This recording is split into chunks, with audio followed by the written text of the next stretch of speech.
Hi everyone, I'm Madison Clark, and today we're going to talk about what it really means to stand up for yourself, even when it means standing against your own family. Right now, I want you to picture a late spring evening in a dreamy garden. In Connecticut, string lights are glowing, a fountain is murmuring in the background, and I'm standing there in a cream-colored cocktail dress, holding the hand of the man I love. It's supposed to be one of the happiest moments of my life, my engagement party, and then my father slaps me across the face in front of 70 people. So yeah, things didn't go exactly as planned. Before we go any further, I want to invite you to join the conversation. Let me know where you're watching from and what time it is in your corner of the world. So before you get too cozy, take a moment to like the video and subscribe, but only if you truly enjoy what I do here. Now back to that slap, which may sound like something out of a trashy family drama, but trust me, it was very real. The kind of real that echoes in your head long after the guests have gone home and the police lights have faded. It was the moment my family's secrets stopped being whispers and became headlines. Well, metaphorically, let me give you the necessary cast of characters. There's me, Madison Clark, a 27-year-old pharmaceutical researcher who believes in spreadsheets, sleep hygiene, and saving for the future. Then there's my older brother, Brandon, charming, chaotic, and somehow always flat broke despite having more opportunities than most people I know. My parents, Charles and Linda Clark. Charles sells insurance but behaves like he's the CEO of Wall Street. Linda works part-time at a dentist's office and full-time as the family guilt trip coordinator. To the outside world, we were a perfectly normal suburban family from Fairfield, Connecticut. The kind of family that sends cheerful holiday cards with matching outfits and fake smiles.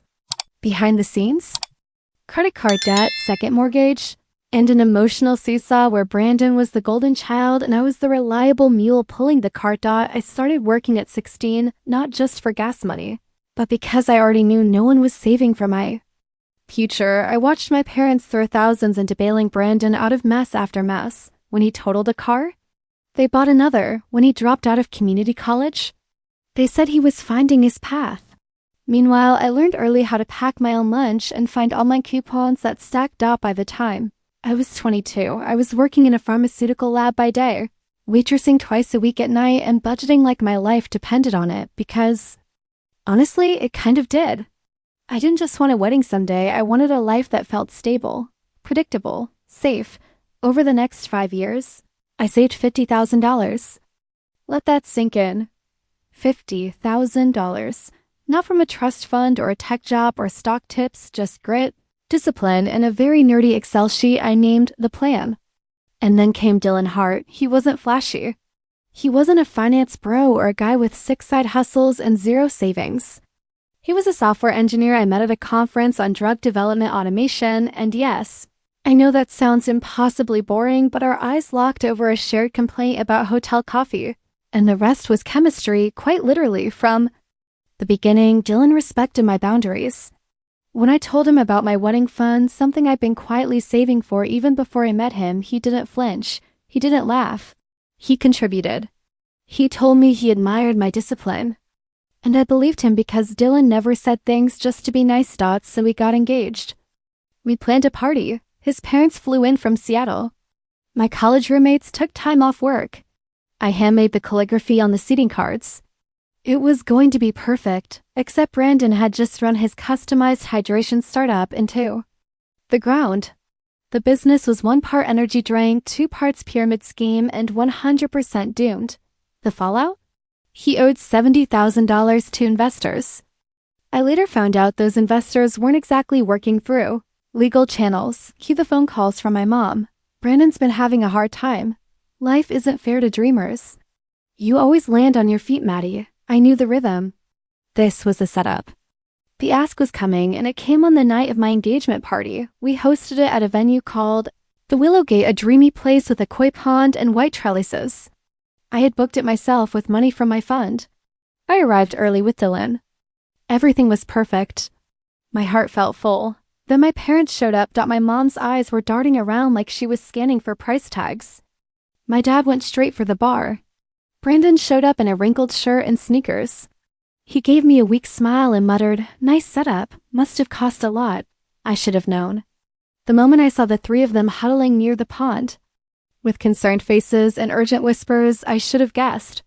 But part of me still believed this was my night, that my hard work had earned me that at dinner time. Dylan gave the most beautiful toast, talked about our shared values, our dreams. He even dropped to one knee again for a symbolic double engagement. The crowd cheered. I was floating. Then my father appeared beside me, his hand on my elbow. His voice tight. "We need to talk." I followed him into a shaded corner of the garden where my mother and Brandon waited. "Brandon's in trouble." My dad began. My stomach turned cold. "He owes people, dangerous people." "We know you have the wedding fund," my mom added, eyes wide and imploring. "He just needs a loan. You can rebuild." I stared at them. These were the people who had ignored my late-night shifts, skipped my college graduation for a cruise they couldn't cancel, and now they were asking for everything I had built? "No," I said, for maybe the first time in my life with complete finality. Brandon looked down. My father's voice hardened. "Family comes first. He'd do the same for you." "No, he wouldn't," I replied quietly. The argument escalated quickly. My mom started crying. My dad's voice grew louder, then quieter, dangerous quiet. I turned to walk away, heart racing, voice shaking. That's when it happened. His palm landed across my face with a sound that cracked through the air like lightning. I stumbled back into a pillar. I tasted blood. The music stopped. Every head turned out. It was the most humiliating moment of my life, and it was only the beginning. The garden went dead silent. I mean truly eerily silent, like the moment before a glass shatters. I felt all 70 pairs of eyes locked on me, the red print blooming on my cheek like some grotesque flower. My ears rang, my pulse throbbed in my jaw, and my hands trembled against my sides. It was the first time my father had ever hit me. Dylan was by my side within seconds. His arms went around me protectively, his voice tight and dangerous as he faced my father. "Don't you ever touch her again," he said, low and deadly calm. Charles, my father, waved him off like a fly. "This is family business. Stay out of it." That's when I knew he didn't get it. He didn't realize what he had done. Or maybe worse, he thought he was still entitled to act this way, as if I was still some teenager whose allowance he controlled. I stepped back, touched my stinging cheek, and found blood on my fingertip. My teeth had cut the inside of my mouth. That somehow made it more real than the slap itself. I looked him straight in the eyes. "You're about to get a surprise you won't forget." Then I turned and walked away. My friend Heather appeared, almost instantly, phone in hand. "I recorded the whole thing," she said breathlessly. "The slap, the yelling, everything." I nodded, numb, floating somewhere above myself. "I'm calling the police. You sure?" she asked. "Positive." I pulled out my phone and dialed 911. My voice, to my surprise, was steady. "Yes, I'd like to report an assault. I'm safe now, but my father slapped me across the face in front of multiple witnesses. I'm at the Willowgate, 49 Ridgeview Road, Fairfield." As I spoke, I saw Charles pacing by the fountain, waving his arms in the air like a man whose world was unraveling but still thinking he could yell his way out of it. My mom was crying into her hands. Brandon looked like he wanted to disappear, hovering near the entrance with his phone in his hand. "Are you okay?" Dylan asked gently. He brought me an ice pack from the catering tent and cradled my face like it was made of porcelain. "I will be," I said. "The police are coming. Good. Let them sort this out." I don't know what I expected from that moment. Shame? Guilt? Panic? But instead, I felt this strange clarity. The slap had knocked something loose, not just in my jaw, but in my life. A thread had been pulled, and the whole facade of our family dynamic was finally unraveling in front of everyone. The sirens came quickly, 2 cruisers, lights spinning but sirens off. Officer Jessica Taylor was the first to approach me. Calm, composed, and refreshingly professional. "We received a call about an assault?" I nodded. "My father, Charles Clark, slapped me during my engagement party. And he is?" I pointed across the garden to where Charles now stood stiffly adjusting his collar like he was at a job interview. Not a crime scene. As Officer Taylor and her partner took my statement, Heather handed over the video. "It's all on here," she said, eyes flashing with rage. "You'll see it." The officers watched the footage right there under the soft garden lights. Taylor didn't say much, just nodded slowly as she rewatched the moment frame by frame. The sound of a slap echoed through the video like a gunshot. "Would you like to press charges?" she asked. I took a breath. A deep one. Yes, I would. Meanwhile, across the lawn, Charles was growing more agitated. His words were starting to slur, the scotch showing in his flushed face. "She's my daughter. A father can't discipline his child anymore?" "She's 27, the officer reminded him calmly. "And striking an adult is still assault." That's when he exploded again. "She's trying to let her brother drown in debt while she hoards $50,000. That's blood money." I blanked. Blood money? She has money for a party, but not to save her brother from loan sharks? He continued. Now the officers were definitely paying attention. "Sir," one said, "what kind of loan sharks are we talking about?" But my father clamped his mouth shut, eyes darting. Brandon, ever the opportunist, chimed in. "Look, it's just some guy's dad borrowed from for my business. They're, from the gambling scene." "Excuse me?" Officer Taylor asked. "Are you saying your father is in debt to illegal gamblers?" Brendan shrugged, but the officers had already exchanged a look. One of them stepped away, talking into his radio. A few minutes later, the venue manager came over. "We have security cameras around the entire property," he said. "Multiple angles. Everything should be on file." Officer Taylor nodded. "Can we review it?" Within 15 minutes, the video from the garden cameras confirmed what Heather's phone had already shown. The slap, the confrontation, the gestures, the threats, it was all there. They placed Charles in handcuffs. I wish I could say I felt victorious, but I didn't. I felt tired, hollow, like I was mourning something that had never truly existed in the first place. Madison. My mother ran over as they led my father toward the cruiser. "Please don't do this. He didn't mean it. He was desperate." "You saw him hit me, Mom? He was drunk. He's under so much stress." "And whose fault is that?" I snapped, my voice finally rising. "His? Brandon's? Mine? Is it my fault for not bailing him out one more time?" Her silence was answer enough. Charles shouted as they put him in the car. "This isn't over. You think the people I owe money to will stop because you called the cops? You just made yourself a target." Officer Taylor paused. "Who are these people, sir? Are you in debt to criminal organizations?" Silence. "Sir?" Still nothing. It was the first time all night my father shut up. As the car pulled away with him in the back, Brandon slouched against a pillar and muttered, "This is bad. Really bad." "No kidding." Dylan came to stand beside me, wrapping his coat around my shoulders. "You did the right thing." I nodded slowly, and for the first time in 27 years, I wasn't just the responsible daughter, I was the one finally standing up for myself. The morning after the party felt like waking up after a tornado, except the debris wasn't scattered lawn furniture. It was my life. My phone was a battlefield of voicemails and text. From my mom, from Brandon, from a few well-meaning relatives, who had witnessed everything and didn't know whether to send flowers or a priest. The one message I didn't expect was from Aunt Meredith, my dad's older sister who hadn't been around much growing up. I saw Heather's video.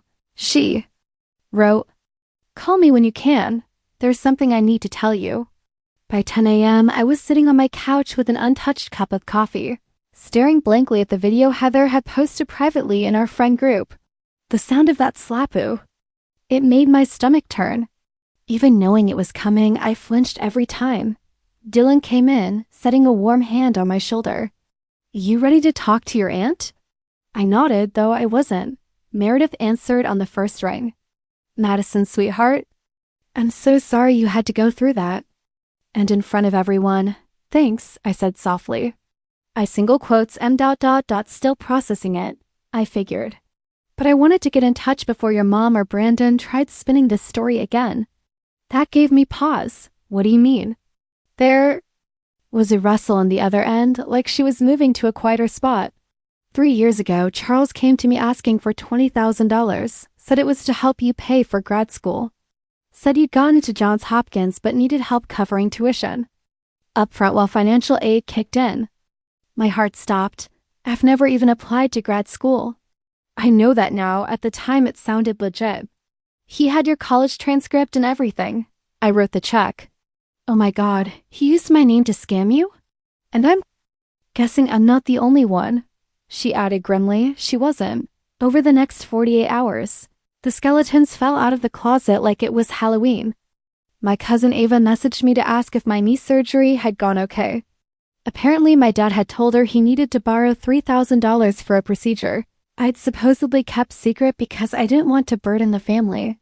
My Uncle Peter had wired him $10,000 2 years ago for a down payment on my first home. Even my grandmother, my sweet, quiet grandmother, had chipped in $500 for what she thought was medication I needed during a bout of severe depression. I nearly choked when I read that he'd been using me as the poster child for his financial cons for years. No wonder our extended family had been distant. No wonder people acted weird around me at holidays. They thought I was an ungrateful, manipulative sponge who had taken their money without so much as a thank you. I was furious, humiliated, but more than that, I felt violated. Like my own identity had been turned into a bank heist costume when I confronted my mom about it over the phone because I couldn't stomach seeing her. In person, she sounded genuinely shocked. I didn't know, she whispered. He told me the money was coming from some business dividends. I didn't ask questions. You didn't want to know, I replied. She didn't argue. By midweek, the Fairfield Police Department had passed my father's case to federal authorities. Turns out the gambling debts weren't just casual poker games. He'd been acting as a middleman for an illegal gambling ring, recruiting players, laundering money through business investments, and skimming a cut off the top. He'd been in the game for years. He wasn't just in debt, he was part of it. And Brandon? His hands weren't as clean as he pretended. Heather forwarded me a tip she'd received anonymously, probably from someone at the party. It included screenshots of Brandon's startup financials, showing massive unexplained transfers from offshore accounts into his company.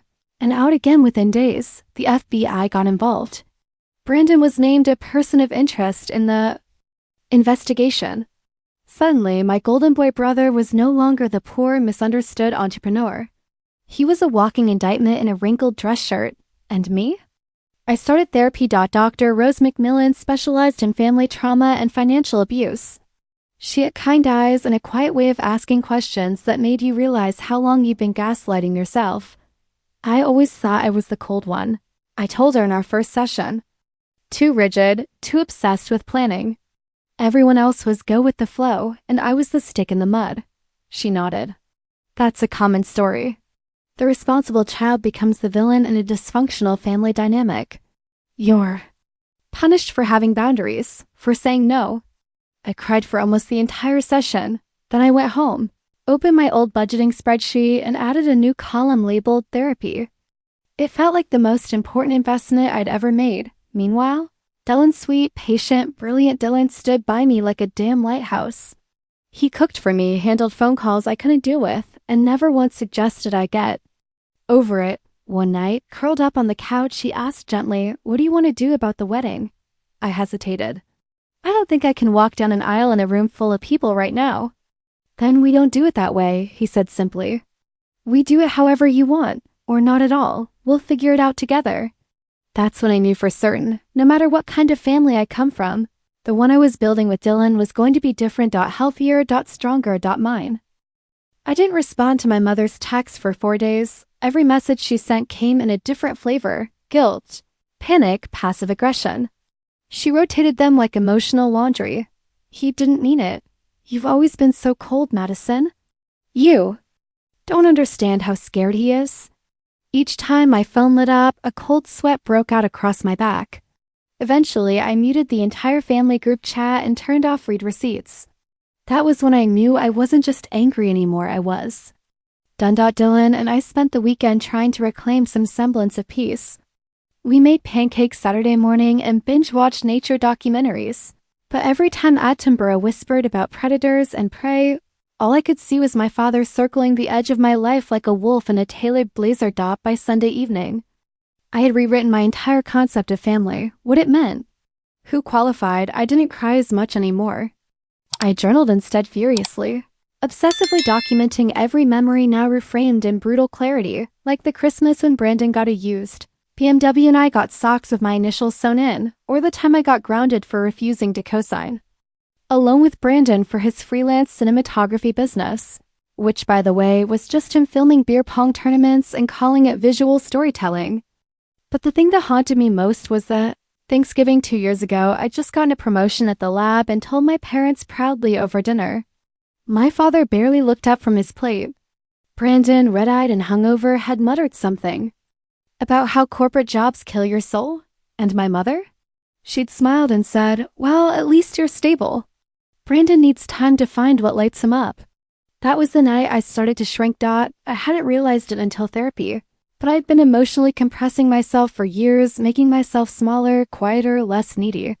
Because of my family, the less you needed, the more they expected. Of you on Monday morning, a new surprise showed up at my door. Brandon. He looked bad, unshaven, sleep-deprived, wearing a hoodie that smelled like anxiety and old pizza. His shoulders were hunched like a man expecting to be punched by the world. "Can we talk?" he asked. I hesitated but opened the door halfway. "You have 10 minutes. I mean that." He nodded, stepping inside cautiously like a raccoon trying not to set off the tripwire. I didn't offer him a seat. "I'm screwed," he began, straight to the point. "The people Dad owed? They're calling me now. They want their money." "Go to the police," I said for the third time that week. "I can't." "Why not?" He ran a hand through his greasy hair. "Because I let them use my business account. It's all in my name. If I talk, I go down too." There it was. I stared at him. "You knowingly let criminals launder money through your fake business, and now you're surprised there are consequences." He winced.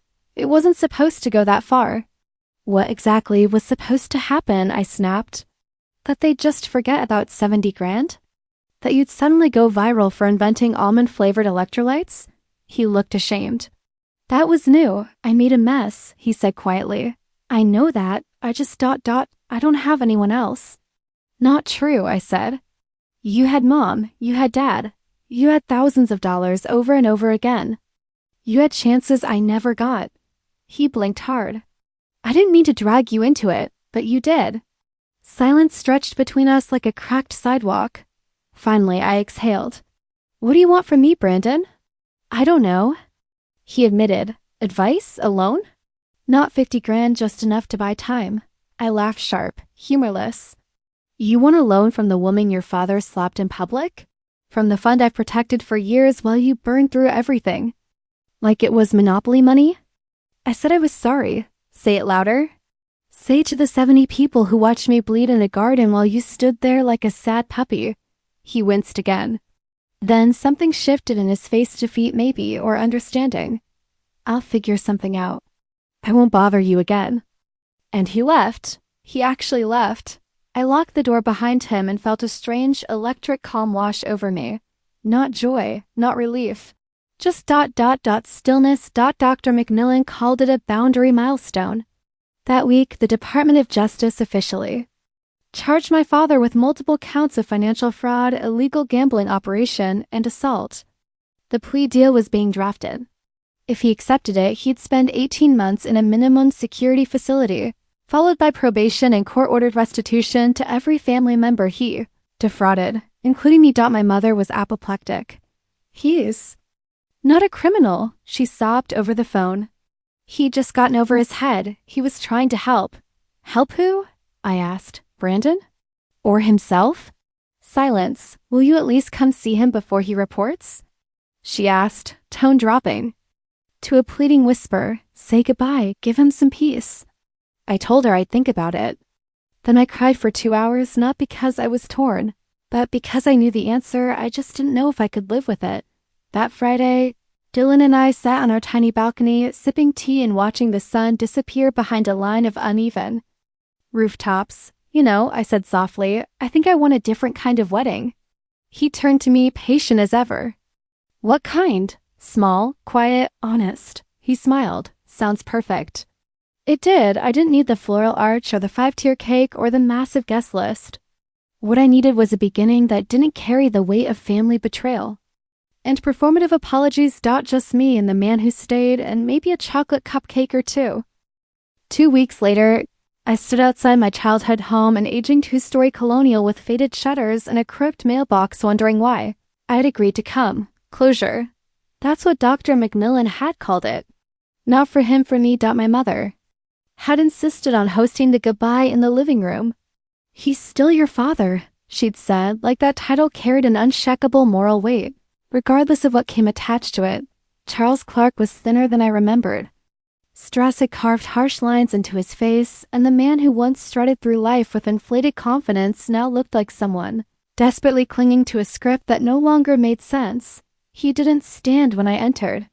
Just sat in his recliner like it was a throne. "Thanks for coming," he said stiffly. "I'm here for me," I replied. A long silence. "Your mother tells me you're planning a wedding," he said, as if we were old friends catching up after a misunderstanding. "Instead of a felony." "I am," I said. "A small one. No big church, no grand party?" He almost sounded disappointed. "No need," I said. "Turns out I don't need to prove anything anymore." He didn't respond. Just nodded, then looked down at his hands, folded like he was expecting a sermon. "I wanted to apologize," he said eventually. "Things got out of hand at the party." "That's not an apology," I replied. "That's a weather report." "You're talking about a slap, not a spilled drink." His jaw clenched. "What do you want from me, Madison?" I said I'm sorry. "No, you didn't. You said things got out of hand. That's not the same as owning what you did." "What you've done for years," he exhaled sharply. "I've made mistakes. You lied to people using my name. You stole from our family. You manipulated everyone around you so Brandon could keep failing without consequences. He's your brother, and I'm your daughter." Another silence. This one longer, uncomfortable. Finally, he said, "I did what I had to do to keep the family afloat." "No, you did what you had to do to keep the illusion alive," I said. "You were willing to sacrifice anyone, me, our relatives, your own credibility, so long as Brandon never had to take responsibility." "I was trying to help him. You were enabling him," I said, "and destroying everyone else in the process." He looked away, and I saw a flicker of something in his expression, maybe guilt, maybe just shame at being caught. "But I didn't push. I wasn't there for redemption. I was there to deliver a message. I forgive you," I said. He looked up sharply. "You do?" "But that doesn't mean we go back to how things were," I clarified. "Forgiveness isn't the same as access. You're not invited to the wedding. And when you get out, you'll need to rebuild trust like anyone else." His mouth opened, but I cut him off. I've spent too long thinking I had to earn love, thinking that being self-sufficient meant I owed more. I've done enough. From now on, I protect my peace. It felt like lifting a weight that had been welded to my bones for decades. When I left that house, I didn't cry. I didn't shake. I didn't second-guess myself. That door clicked shut behind me, and it sounded like freedom. The next month passed, in a blur of soft decisions and quiet planning. Dylan and I booked a tiny botanic garden for an October ceremony, just us, our closest friends, and his parents. No drama, no excess. Just loved how Heather designed my bouquet herself, hydrangeas. And baby's breath, simple and serene. Elizabeth, Dylan's mom, helped me find a modest but elegant dress at a consignment shop in Boston. And we cried together when it fit like it was made for me. It felt good to be surrounded by people who didn't require me to bleed to prove my loyalty. Meanwhile, my mother was well adjusting. She started attending therapy. 2. Dr. Macmillan agreed to include her in a few family sessions. It wasn't easy. The first session was mostly her justifying everything with phrases like, "But we meant well and we were trying to survive." But by the third session, she was quieter, more introspective. "I let things happen," she admitted once. "I thought I was keeping the peace. But really, I was just keeping the dysfunction quiet." It was a start. Brandon didn't come to the wedding. He declined the invitation with a surprisingly mature message. "I don't think I'd make anything better by being there. I need to fix myself first." I respected that. He'd taken a job bartending at a dive bar downtown. Nothing glamorous, but for the first time in years, he was working, really working. He called every few weeks, not to ask for money or favors, but just to talk. We were rebuilding slowly, and that was enough for now. On the day of the wedding, the October air was crisp, the sky a soft linen gray. The garden was alive with fall color leaves like fire, air like apple cider. I stood in front of Dylan in a circle of 30 loved ones. My voice didn't shake. My hands didn't tremble. I promised to build with you, not on top of anyone else, I said. And I promised to never ask you to shrink to make me feel bigger. He replied, we exchanged rings, we kissed. The crowd clapped. It wasn't a fairy tale. It was better. It was real. The reception was in a small glass pavilion. The dinner was catered but modest. The cake was 1-tier chocolate with vanilla buttercream, made by Dylan's college roommate's wife, who had become one of my closest. Confidence, there were no flashy speeches. Just genuine laughter, heartfelt toasts, and the sound of people who loved us not because they had to, but because they chose to. Heather clinked her glass and stood to speak. I've known Madison since college. She was always the responsible one, but this past year she became something more, someone who knows that standing up for yourself isn't selfish. It's survival. And now she's found a partner who stands beside her, not above her. She raised her glass. To Madison and Dylan, may your life be rooted in truth, watered with love, and protected with firm, healthy boundaries. Everyone cheered. And I cried happy tears. For once. Tears for the girl who used to think being self-sufficient meant being alone. Tears for the woman who had finally learned that love doesn't mean sacrifice without limit. And as Dylan pulled me onto the small dance floor, I realized I didn't miss anything we'd left behind. We had everything we needed. 2 days after the wedding, I found myself sitting on the floor of our small apartment, still barefoot, still glowing, flipping through a box of cards from guests. Most of them were sweet and simple. A few were poetic. One from Dylan's grandfather had a cartoon of 2 penguins in a tux and a veil that said, "Waddle into happiness." But the one that stopped me cold was from Aunt Meredith. Inside was a check, $10,000, and a note that read, "To start the life your father borrowed from you. This time it's real, no strings attached." I didn't cash it right away. I placed it inside my journal and sat with it for a few days. It wasn't just about the money. It was about restoration. Someone in my family was giving back, not taking. It felt like someone had seen me clearly and cared enough to repair a little of what had been broken. Meanwhile, my mother had begun calling less frequently but with more purpose, not to guilt me, not to beg, but to ask how I was doing. One Sunday morning, she asked if we could meet for coffee.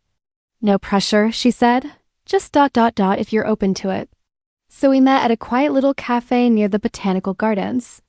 The same place Dylan and I had celebrated our engagement with cupcakes and sparkling cider. Before everything imploded, she looked older. Not in the way people do when they're tired, but in the way people do when they've started carrying the weight of their own choices instead of handing them off.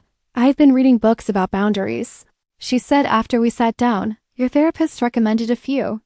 I didn't understand it at first. I kept thinking boundaries meant you didn't love me anymore. I didn't speak, just listened. "But I get it now," she continued. "It means you love yourself too. And you need to protect that love." That was the closest thing to a real apology I'd ever gotten from her. And it was enough for now. We sipped our lattes in tentative silence after that, 2 women learning how to be mother and daughter again with fewer lies, fewer expectations, and no imaginary loans. 3 weeks after the wedding, I began volunteering with a financial literacy group for young women. It was something Dr. McMillan had gently suggested, turning pain into purpose. As she put it, I shared my story during a workshop, not the slap, not the criminal charges, but the quiet parts. The years of watching my brother get everything while I got guilt trips. The way my savings were treated like community property. The way I was taught that being low maintenance was my value. I thought being the strong one meant being silent. I told the room. But silence isn't strength, it's suppression. Real strength is saying no, even when people call you selfish. One girl, maybe 19, started crying quietly. Afterward, she came up and thanked me. Said her uncle had been borrowing her financial aid checks and telling her it was her duty to help the family first. She was going to open her own bank account that week. That moment stayed with me. I realized then how many Madisons were out there, women taught to shrink, to hand over, to sacrifice for the comfort of others. Women punished not for failing, but for succeeding alone. It became my mission to reach them. I started writing blog posts. I shared my budget templates. I created a YouTube channel called Boundaries and Bank Statements. Catchy? Maybe not, but honest? Absolutely. The response was overwhelming. Messages poured in from women who had spent years paying rent for siblings, covering credit card bills for parents, being told you don't need that money anyway. Apparently, I wasn't alone. Not even close, and somehow knowing that made the trauma easier to carry, not disappear but softened up. Brandon called again in late November. His voice was steadier, his words more measured. I got promoted, he said. Shift manager at the bar. That's great, I replied, honestly surprised. And I started going to Gamblers Anonymous, he added. Turns out you can inherit the itch without placing a bet. We talked for 20 minutes. He didn't ask for money once, before. We hung up, he said something I wasn't prepared for. I'm proud of you, Maddie, for everything. And ... I'm sorry, I really am. I swallowed hard. Thanks, Brandon. That means more than you know. He wasn't magically fixed. Neither was the first, but we were facing the right direction. And sometimes that's enough. As winter settled in, Dylan and I closed on a small, sunlit 3-bedroom house just outside New Haven. It had a creaky porch swing, peeling paint on the shutters, and the exact kind of imperfect charm we loved. Painted the walls ourselves, argued over curtain rods, made cinnamon rolls from scratch, and burned the first batch so badly we had to throw open every window, and we laughed. A lot. We talked about the family we might have someday, what kind of parents we'd be. We agreed on one thing without hesitation. Our kids would never have to choose between loyalty and self-worth. They never think love required sacrifice without consent.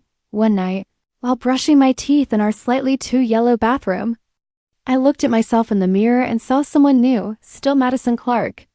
Still cautious, still meticulous, but also ... braver. Softer in some places, tougher in others. A woman who'd stopped living by guilt and started living by design. Dylan poked his head in. You coming to bed? In a minute, I said, smiling. He winked. Don't take too long, Mrs. Clark. It was the first time he'd used the name since the wedding, and for once, it felt like mine. The holidays came faster than I expected.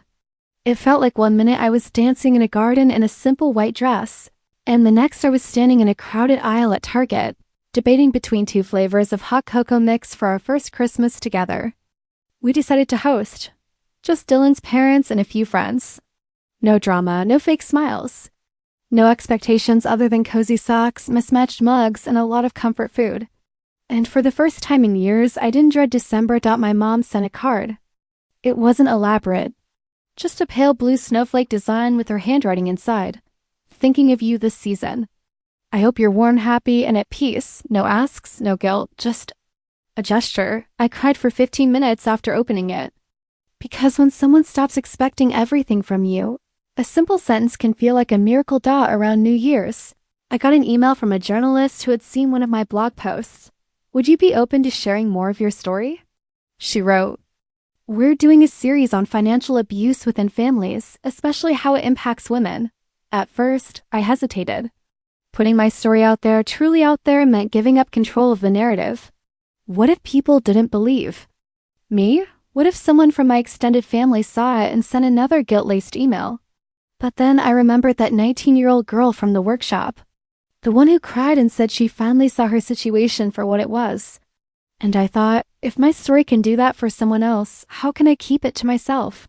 So I said yes. We did the interview over coffee in a little bookstore cafe downtown. I told her everything, not just the slap, but the long, slow drip of subtle exploitation. The unpaid loans disguised as gifts. The emotional manipulations masked as concern. The years of praise that only arrived when I was making myself small to protect others' egos. She listened, really listened. And she didn't flinch. When the article published 2 weeks later, it went viral. Apparently, I wasn't the only one who had built her adulthood around defending boundaries that shouldn't have needed defending. Women flooded the comments. This is my story. I thought I was alone. I needed this more than I realized. And there, buried between thousands of replies, was one comment that made me sit up straight. You did the right thing, Maddie. I'm proud of you. Brandon, it didn't have a profile picture, but I knew it was him. That one line public, vulnerable. Sincere felt more healing than 100 private. Apologies. The federal sentencing hearing for my father was scheduled for mid-January. I wasn't required to attend, but I chose to submit a victim impact statement. I sat with it for a long time. I didn't want to write from rage. I didn't want to villainize or exaggerate. I just wanted to tell the truth. I wrote about what it's like to be the safe child, the one who is always okay until you're not. I wrote about watching your dreams get rerouted to clean up other people's disasters, about being treated as the family ATM because you were good at budgeting, about learning that love should be earned through endless patience instead of being given freely and respectfully. I ended with this: I am not asking for vengeance. I'm asking for recognition that what was done was real, that it caused harm, and that it will not be dismissed as a misunderstanding or family tension. I am moving forward, and I sincerely hope he learns how to do the same. I never heard how he reacted to the letter. That's okay. It wasn't for him. By spring, my YouTube channel had grown into a real community. We had live chats, Q&As, even a Discord group where women and some men shared stories, resources, and budget spreadsheets. I created a video series called Financial Red Flags in Families. The first episode was titled, "It's Not Selfish to Save Your Own Money." It struck a nerve. I still remember the comment from a woman named Sophia: "My mom took my college fund to pay off my uncle's debt." I was 16. I thought it was normal. I didn't even get angry until I watched your video. Thank you for waking me up. Sophia is now studying accounting. We email sometimes. She calls me her money big sister. I never thought I'd be that for someone. But maybe it makes sense. I spent so long being the responsible one in silence. Maybe now I get to be the responsible one out loud and by choice. Dylan and I planted a small garden that April. Nothing major, just some basil, cherry tomatoes, and snap peas in raised beds along the fence. It felt good to put our hands in dirt, to nurture something that didn't ask for more than it gave. Every Sunday, we made a ritual out of coffee on the porch and quiet check-ins. "What's one thing you're proud of from this week?" He'd ask. "What's one thing you're still carrying that you want to let go?" Sometimes my answers were deep. Other times I just said I didn't snap at the plumber when he showed up 2 hours late. And we'd laugh. One Sunday, I told him the thing I'd been scared to admit. "I think I'm okay now," I said. He looked over his mug. "You sure?" I nodded. Not perfect, not untouched, but okay. He reached over and took my hand. Then that makes 2 of us. I still get emails from my mother. Shorter now. Softer. She tells me about the therapy sessions she's continuing. She doesn't ask for anything. Not even reconciliation. Just space. Updates. A few thinking of you lines. I respond sometimes. Carefully. Kindly. With the kind of boundaries Dr. McMillan and I spent months building like scaffolding around my heart. As for my father, he's still serving his sentence. I don't write. I don't visit. He sent a letter once. I haven't opened it. Not out of anger. Out of choice. Some bridges need to stay burned to light the way forward. By summer, the rhythm of my life felt normal. Not perfect. Not a movie montage of bliss and fresh-baked cookies. Just calm. Real hours. Dylan and I had settled into our little blue house with its creaky steps and lopsided mailbox.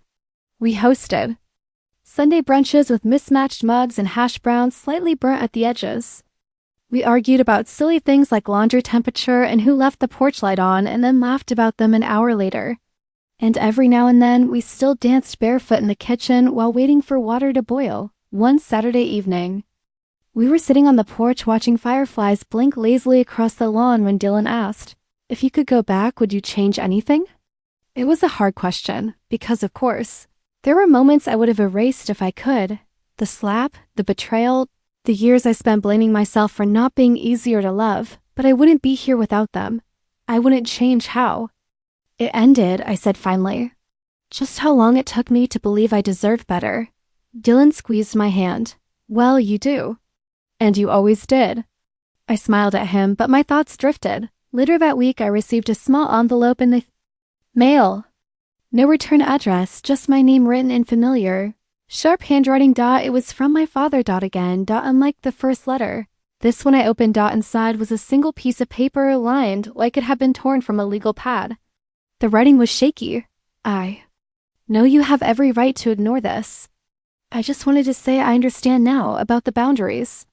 About how much I asked of you without giving anything back. I don't expect forgiveness. I just wanted you to know I finally see it. I sat with the letter for a long time. Not crying.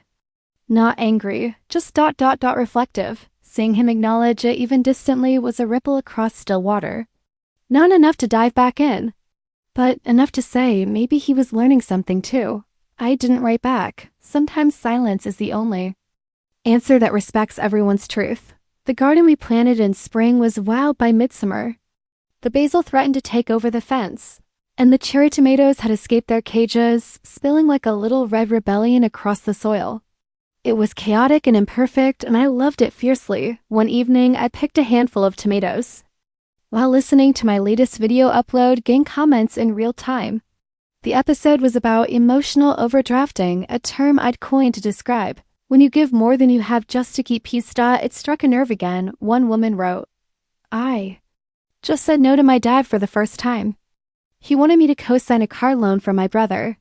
He called me heartless. I didn't cave. I feel both awful and powerful. Thank you.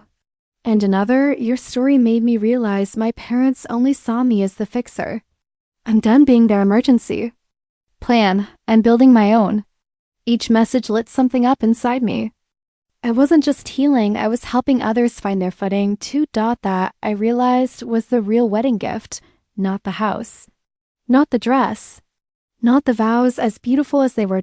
It was the clarity, the strength, the permission I had finally given myself to choose peace over performance. By August, Brandon had moved into a one-bedroom apartment downtown.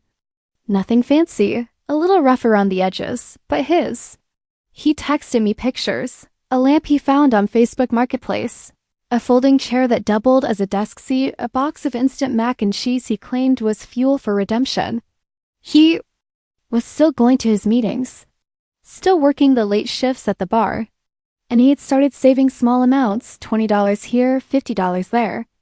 But for the first time in his life, he was doing it with his own money, and without our parents behind him. One night, we grabbed coffee. He asked if he could hug me. I let him. It wasn't a full repair, just the first plank in a new kind of bridge. I used to think you were lucky, he said, because you had your life together. Now I know it wasn't luck, it was sacrifice, and I'm sorry I never saw that. He paused, then added, you were the strong one, and I made you suffer for it. I looked at him, a little stunned. Thanks for saying that, I replied. But just so you know, being strong doesn't mean I have to carry you anymore. He nodded. I don't want you to. We clinked mugs and drank in silence. It was enough. As fall rolled around again, I stood in the same garden where Dylan and I had gotten married. Now just visitors enjoying the crisp air and changing leaves. I watched a bride across the way in a blush-toned gown. She looked radiant, nervous, hopeful. I silently wished her all the peace in the world. Dylan came up behind me, wrapping his arms around my waist. You're thinking something deep, he teased. I can tell. I'm thinking how far I've come, I said, and how I used to think family meant blood and guilt and obligation, but now I know it's choice and trust, and love that doesn't come with an invoice. He kissed my temple. You changed your own definition of family. That's not easy. No, I agreed. But it's worth it. To anyone out there listening, if you've ever been the strong one, the stable one, the one who always has it together, I see you, and I want you to know it's okay to say no, to set boundaries, to build something for yourself, without apology. Because real love doesn't demand your peace as payment. It celebrates it. So if this story resonated with you, share your thoughts in the comments. I want to hear your experiences. And remember, before you go, like this video and subscribe to my channel only if you truly find value in what I share here. The story ends here, but the healing doesn't have to. Thank you for walking this path with me, and always remember, saying no to others can be the most powerful yes you give yourself.